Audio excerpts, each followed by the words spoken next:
tayo nagbabalik po unang hirit, mga kapuso, sa mga kabubuwasan po ng telebisyon. Nakapasok na po sa Philippine Area of Responsibility o PAR ang bagyong Dodong. Ang kumpletong ulat panahon, iatid ni Mantani. Mantani, good morning uli. I am ready! GMA Weather, serbisyong totoo ng GMA News. Hi, good morning ulit, Igan. At mga kapuso, good morning. Lumakas pa po ang bagyong Dodong. Isa na po itong typhoon. Namata ng pag-asa ang sentro ng bagyo sa layong 1,040 kilometers dyan sa may silangan ng Surigao City. Ngayong madaling araw, sa loob na po yan ng ating PAR. At taglay nito ngayon, ang lakas na hangin umaabot na ng 130 kilometers per hour malapit sa gitna at bugso na hanggang 160 kilometers per hour. Inaasahan nakikilos ang nasabing bagyo pakanluran, hilagang kanluran sa bilis na 15 kilometers per hour.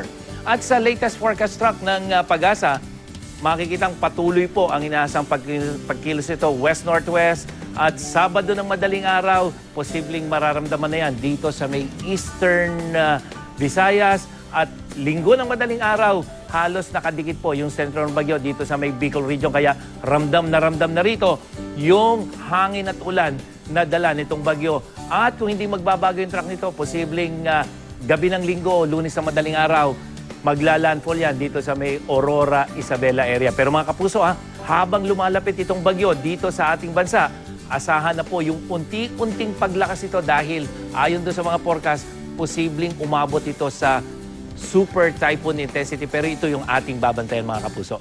At bukod sa bagyong yan, isa na ring bagyo o tropical depression category yung dating namataan natin na isang low pressure area lamang dyan sa may Pacific Ocean. Yan po ay ayon sa Joint Typhoon Warning Center at ng Japan Meteorological Agency. Malayo pa po ito dito sa atin, pero patuloy nating babantayan itong nasabing bagyo.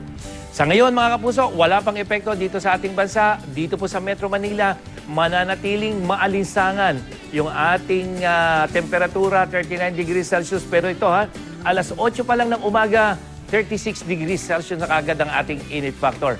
At mataas po ang tsansa ng thunderstorm, lalong-lalo na pagdating ng hapon hanggang sa bago magabi, 63 to 89%. Mga kapuso, hindi pa po yan epekto ng bagyo. Yan ay local thunderstorm.